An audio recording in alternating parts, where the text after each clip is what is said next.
Yo, yo, yo, yo. Top of the morning, top of the morning. Today is October 28th, 2022. Man, we got a lot of games to talk about. It's a lot of stuff to talk about, man. First of all, let's start with yesterday. Let's start with a quick recap of what happened yesterday. So yesterday, officially, I was on the Dallas Mavericks. It was the only game I talked about yesterday that I felt really, really confident in and wanted to share with you guys. Oh, let me start with this. So I should probably start with this. Let me not be rude. So Cashed It with Chris. This is another episode of Cashed It with Chris presented by the Basketball Forever Podcast Network. Appreciate you guys for being here as always. We still doing spaces, man. I'm traveling. I'm on the road. You guys can tell by the background. I'm actually downstairs in the hotel lobby. Early morning. It's 6 a.m. out here in Minnesota, man. So I appreciate you guys for tapping in with me. But yeah, we trying to get to some cash, man. We always trying to cash, always trying to find some money. But yeah, let's go back to the recap. So yesterday we had the Dallas Mavericks in a spot that I really like for them, and they was able to win. I talked about a really strong trend of them coming off a game as a favorite where they lost, and then the next game being 9-1 straight up in ATS, and we saw that trend continue yesterday. Did end up going to overtime yesterday.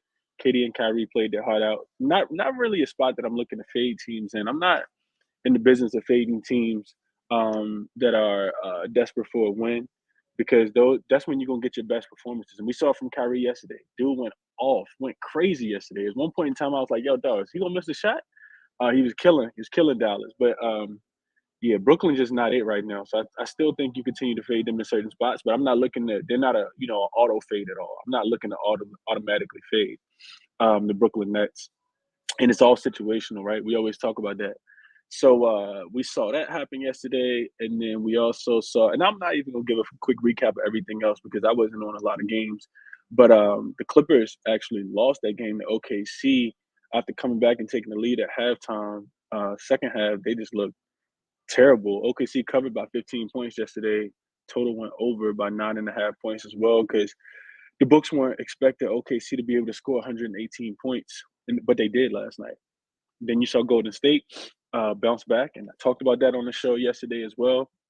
Not looking to take Miami on the second night of a back-to-back, especially after Golden State coming off, a beatdown in Phoenix. So you saw Golden State cover that spread by 7 yesterday. They won that game 123-110.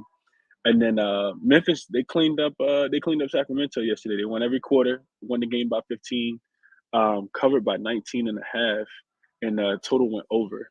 I also talked about that Miami and Golden State total going over too, and that went over by 6 points yesterday too. So not I don't we cast on the 2 unit play, but let's keep it moving, man. Let's keep it moving. Appreciate you guys for being over in the YouTube comments. Great call on the match, Chris. Appreciate you, Chris. Yeah, for sure. Appreciate y'all as well, man. Irvin smashed his rebounds. Yeah, I think somebody gave that play out yesterday too, Frank. What up, DJ? Appreciate you, bro. Beautiful morning. Good call on the Cavs. I had no business laying my hard-earned money against the Warriors off a loss and Miami on a back-to-back. Learn from failure. Yeah, for sure. Yeah, you don't want to fade Golden State. I tell you guys, certain spots you might not want to take the team that you should take, but it don't mean that you fade them in that spot. You can stay off the game. You just you don't got to worry about you don't got to play it, right? Don't force plays. And it's a 4-game slate yesterday. I felt comfortable with Dallas, and that was it. I didn't want to play anything else. So I didn't make any other plays. But let's move ahead, man. Let's get into today's card. We got a lot of action today, man. And I'm gonna be honest with you guys. I haven't capped all these games completely yet, so I have to tap back in a little bit later. I will be doing another show today, trying to figure it out, like based on my schedule, because like I said, I'm out here in Minnesota, going to the Lakers and Timberwolves game today. So I won't be able to do the show at regular time. It won't be 5:15 Eastern time, but it might be a little bit earlier before I head out and slide that way. Go get some food and stuff like that. So I'll have a second show, but won't be as late for sure. I'll figure out when it is, and the time difference is just kind of crazy over here because it's actually 6 o'clock over here versus being 7 o'clock. So I lost an hour of sleep too, trying to stay up and watch these games at night. But that's neither here nor there. Let's move on to today, man. I got a lot of games that I want to talk about. Of course, I won't make it through all of them, but we got some really good games, man. We get Atlanta Detroit rematch. We know that they played the other day.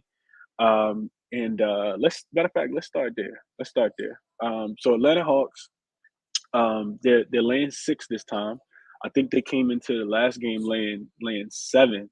And right now, I think let's see live. Let's see what's moved at all because I got this at Hawks +6. I'm sorry, Hawks -6 and total at 227.5. So open at 226.5. So money's coming in on the over, which I think I agree with. Also see it at 228 on Caesars. I think I agree with that. Bet Online has it at 228. I was looking at this game and I was thinking, okay, well, Atlanta came out and they looked flat.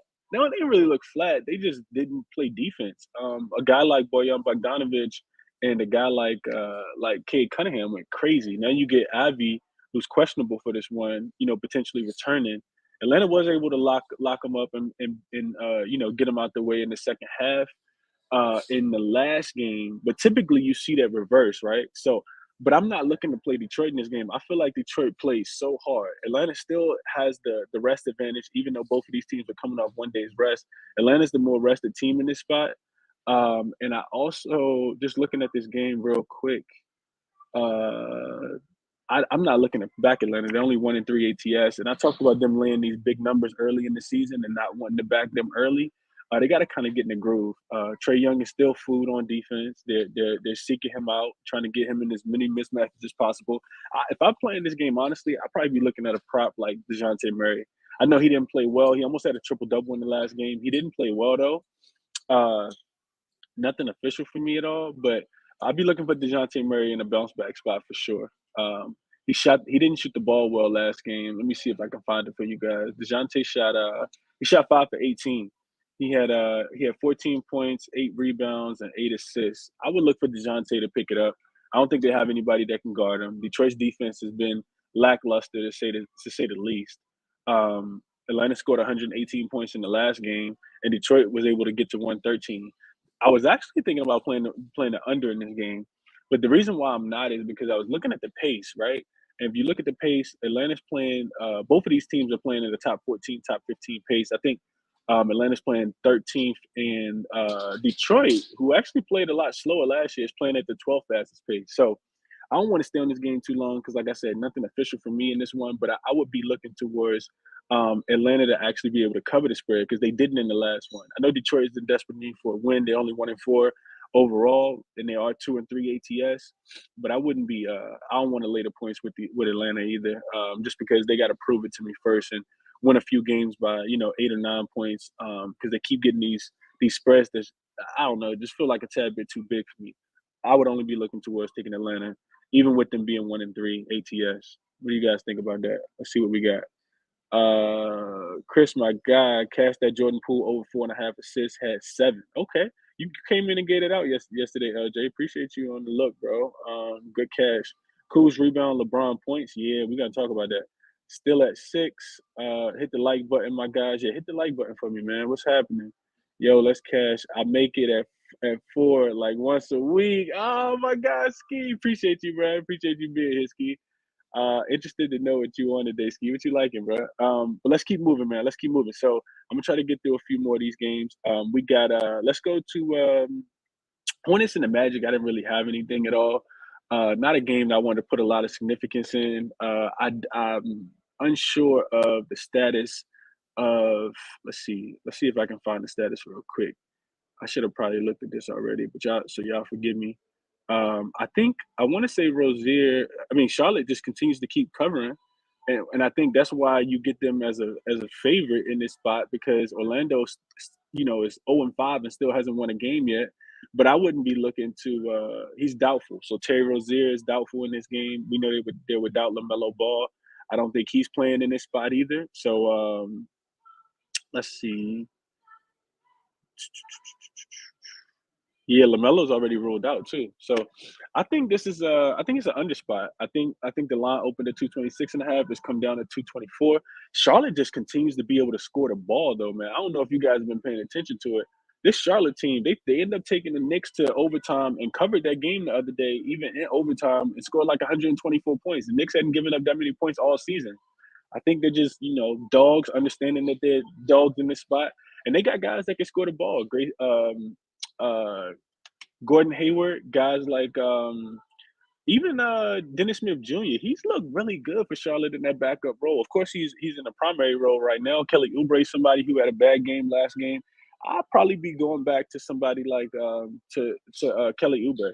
Kelly Oubre, he didn't shoot the ball well in the last game. His point prop is probably going to be around 18 and a half, 17 and a half against Orlando team that they just struggle to score. So I feel like Charlotte will get out and try to use their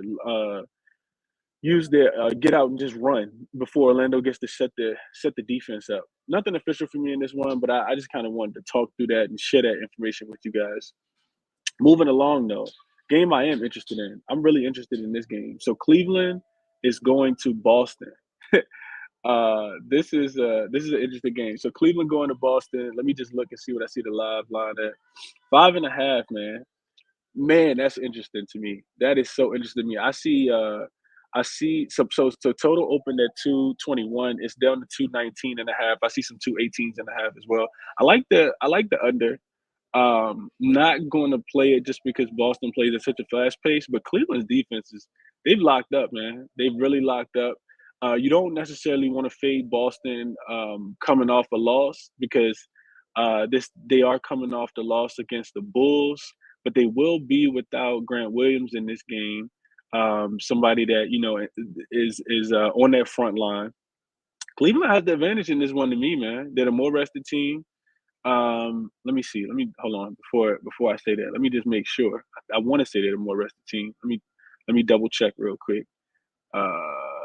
Cleveland's 3-1 ATS and 3-1 on the season. If you take out the first game of the year where they traveled to Toronto and they lost that game by 3, they just played well, man. We know that Cleveland has those trees, and I feel like it's a buy-on spot for for Cleveland. I'm not 100% sure why I feel like I see the line going the opposite way, man. So it opened at 4.5. Now I see it up to 5.5. Garland is out, but Cleveland has everybody else. I think it's a bounce back game for Donovan Mitchell, who played bad in that game 2 days ago against the Orlando Magic. I like Cleveland in this spot. I feel like they're a little undervalued, based on the market. And they got the trees, man. I know Boston's gonna try to get out and run in transition as much as they possibly can, but I'd be looking towards taking Cleveland. If I can get Cleveland plus 5.5, I almost feel like I bet that every single night. They don't have a look ahead spot. They play the Knicks, but that's not until what, Sunday, and they'll be back home for that game. And I also like the idea you want to fade these teams coming back home, right? So for Boston, they've this will be their first game back home. They haven't played a home game since they played. Uh, Actually, dang, I don't think I had looked at that. Boston, this will be their first home game in quite a while. They started the season. Uh, let's see. Yeah, so 3 straight road games. This is the first game back at the crib for the Boston Celtics. I like the Boston Celtics in this spot. I'm sorry, I like the Cleveland Cavaliers in this spot, man. They got the trees down low. They got Donovan Mitchell. I think is a bounce back spot for him. I'm not, too keen on looking at what's happened in the recent past, because Cleveland is just 1-5 ATS in their last 6 meetings in Boston, and they're 2-5 ATS in their last 7 meetings. For me, it's just hard to fade this Cavaliers team if they're catching 5.5 points right now. I think against anybody, especially in a spot where they're not not on the back-to-back road spot. So I like this. I like this look a lot. Let's see. Um, they're doing it with their defense. Their defense ranks pretty much top 5 in every category. They're second in points allowed. They're sixth in field goal percentage. They're defending the three pretty well, only allowing teams to shoot 34%. And Boston's defense is taking a tremendous step back, right? So they're ranked 19th in points allowed. Teams are shooting 47% against them. Teams are also shooting 40% from three. Their three-point defense ranks 26th. And the Cavs offense has been doing well. They're shooting the three-point ball, a 40% clip, which is ranked 4th. And they're not shooting the ball too bad. I also like Coach JB Bickerstaff. Bickerstaff is a guy that lays into these guys. He did it the other day in Orlando when they were having a lackluster performance before they were able to come out and kind of stifle Orlando's offense. I think Orlando scored 42 points, and I know you can't compare the Orlando Magic offense to the Boston Celtics offense, but that's something that I think you got to take into consideration. It's just how well, when these guys lock in, how well they can play. It'll be a really good test for Cleveland too.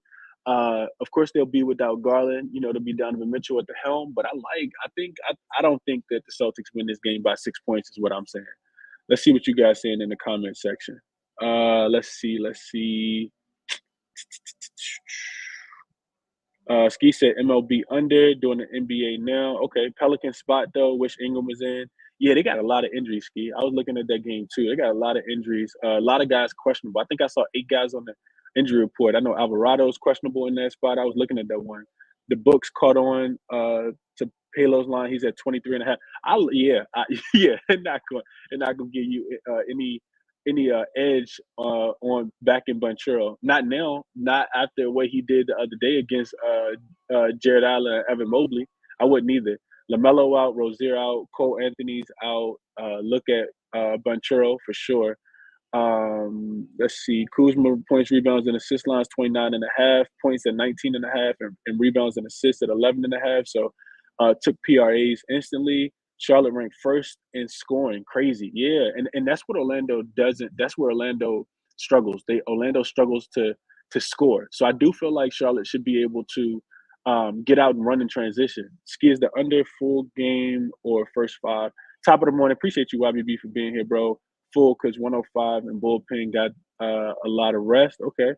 Yeah, y'all dropping them plays off in the chat. LJ said Cleveland is 4-0 first half, averaging 60 points. Jared Allen double. I like the looks, bro. I like Cleveland in this game, and I don't want to fade. I'm not trying to fade Boston. Defenses just look bad, man. Just look bad. Is Raptors the top play today? I don't trust the 76ers. They trying to get Fox fired. Glenn about to get up out of there, man.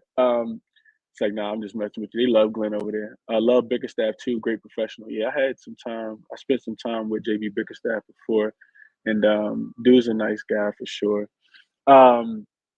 Let's get back to it though. So, man, so it was a Raptors game, right? Let's go to that game real quick. So, we cashed on the Raptors money line the other day. I thought I made a banner for it. Maybe I didn't.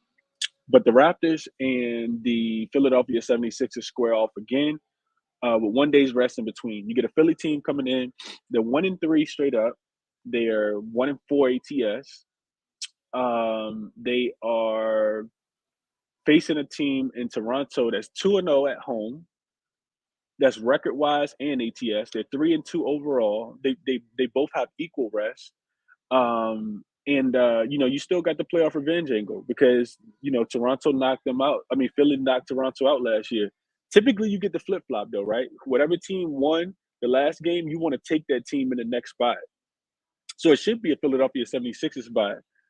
I can't back the Philadelphia 76ers. That's why it was so easy for me to fade them the other day. I feel like Toronto is the much better team, and I talked about it. The 76ers are going to go as far as Joel Embiid goes. And Joel Embiid is not going to play well against the Nick Nurse defense. That's in my eyes. You also got the plantar fasciitis. Every single time I talk about the 76ers, until I see Joel Embiid, in shape and, running up and down the floor, and I don't anticipate that being tonight, I would only look to be able to back Toronto in this spot. So if you guys like Toronto, I'm with you. I like Toronto too. Nothing official that I played. They were dogs in the last game. Opened at a pick. Money came in on the 76ers. I think it got all the way down to all the way up to -1.5 in favor of Philly. And then we saw Toronto win that game. They won that game by 10, I think. I think it was 119 to 109. And I'd be looking to back them at home again, man. Toronto plays well at home. And then I also, let's see, injury-wise, I know Scotty Barnes didn't play in that last game, but I don't even see him on the injury report for this one. So you get Scotty Barnes back in this one as well. And for me, it's a fade. It's a fade of Philly's offense. They're ranked 26. They're only scoring 107 points per game. And like I said, a lot of that got to do with Joel Embiid. He just doesn't look well, in my estimation, conditioning wise, especially against a team that knows how to slow him down, has a lot of playoff history against him. like I said, I typically want to fade the opposite team, but I fade the team that won the last game. I can't fade Toronto, and I can't back Philly. So that's my thoughts on that. I'm at the 20-minute mark, man. I got about 5 minutes left. It's another game that I wanted to talk about. I want to talk about the low hanging fruit game. We got to talk about the low hanging fruit game. Sometimes I feel like you just have to, in certain situations, you got to take the low hanging fruit, man. You got to. The low hanging fruit right now, for me anyway, is this Chicago Bulls and San Antonio Spurs game. So this one opened. I don't know if you guys, and this is one of the reasons why I like doing the show early, so you guys can get on these early lines. Open. I saw open at 4.5. The line's now at 5. The total is 229.5. And you guys probably already know where I'm going at in this one. So interested to know, and I'm doing this show without even having my notes up because I can't. I don't have my double screen like I typically do. But what I wanted to share with you guys is, let me see, because I actually got a few notes in this one. So what you catch is you catch the Bulls in. Let me go back to my. I gotta work with me this morning, bro. Work with me this morning because your boy don't got this double screen. I'm working off the iPad. Let's go to this one. All right, so you get Chicago coming in here. They're 3-2 straight up, 3-1-1 ATS. The San Antonio Spurs are 3-2. They're 3-2 ATS as well. We saw them go on a road trip, so it'll be their first game back at the crib in quite a while too, because San Antonio actually was out in Philly last week, well earlier this week. But before that, they played against the Pacers. So they started the season off with the Pacers, and then Philly, and then they also got I'm sorry, Charlotte was the first game. They lost that game at home. They immediately went on a 4-game road trip. 1, 2, 3, 4. They went to Indiana and lost. I'm sorry, Indiana and won. Went to Philly and won. Then they went to Minnesota and won. Now I think we started to get some aggression to the mean. Popovich and that front office is telling these guys, "Hey, look, y'all playing too hard. We can't keep winning these games." So Primo's out already. Devin Vassell is also out already, and they still scored 122 points in their last meeting um, on against Minnesota. I know a lot of people was on Minnesota first quarter, first half, full game in a bounce back spot, and they absolutely bounced back. Before you saw guys like Devin Vassell and Josh Primo get ruled out, they already ruled out in this game. I'd be looking at Chicago. I think Chicago. I was running some ATS stuff last year. Chicago. We know how well Chicago started last year. I think they were 5-1, 6-1 in the month of October, ATS and against the spread. They just typically play well early in the season. Of course, they had Lonzo, and they don't have Lonzo now. But this is if Chicago wants to build some momentum, you got to win a game like this. I don't like it's their first game away from the crib in quite a few games. They are what? Let's see. They had 3 straight home games. They had Cleveland, Boston, and Indiana. They beat Boston 120 to 102. They beat Indiana 124 to 109. So the offense is looking good, especially when you can do it against a Boston team that isn't the worst defensive team. They're not who they were last year. That top 3, top 4 ranked defense, which we knew that already coming into the season without having Robert Williams. But if you can score 120 on them, and then you can go for 124 against Indiana, which anybody can do that. I feel like you should be able to do the same thing to the Spurs and beat the Spurs by more than 5 points. So I think that's one of my favorite plays today. The Chicago Bulls, like I said, you also want to fade the team coming back home. Really like the Bulls today. Like the Bulls a lot, especially if you can get the line right now at -4, -4.5. Some of these teams that we talked about, man, we talked about the tank for Wembanyama, and that's facts. The teams are still going to be tanking for Wembanyama this season, and I think a couple teams got out early, and the GMs and the coaches like, whoa, y'all doing too much, y'all playing too hard. We gotta get y'all back to where y'all supposed to be, not winning these games. So yeah, that's what I got for you guys, man. I'm almost at the 25-minute mark. I had a lot of games I wanted to discuss. I just don't have enough time to throughout 25 minutes. But I appreciate you guys to be here. Let me see what I got in the YouTube comment section before I get out of here. Let's see what y'all talking about. Washington in the first quarter against the Pacers. Team total over, Fabian. Absolutely. I know that the total's high. I saw it at 230. The Washington Wizards and the Pacers game. That game didn't go over the last time that they played either because Washington's actually playing some defense this year. If you go look at the defensive splits, Washington's defense has looked pretty good. The Pacers' offense has struggled. They struggled to score in Philly at certain points. And that game didn't go over because they didn't score. But yeah, I would be looking towards taking the Wizards probably on the points.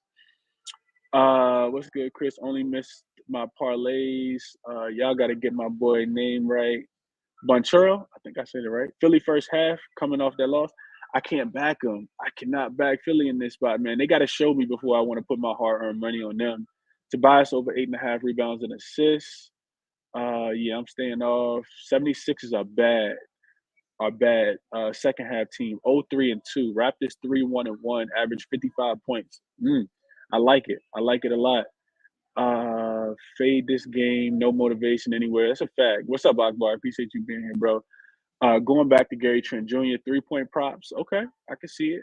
If Zach's not playing, I can't play the Bulls. Okay, yeah. I mean, I think Zach did come up on an injury report. He's listed as questionable right now.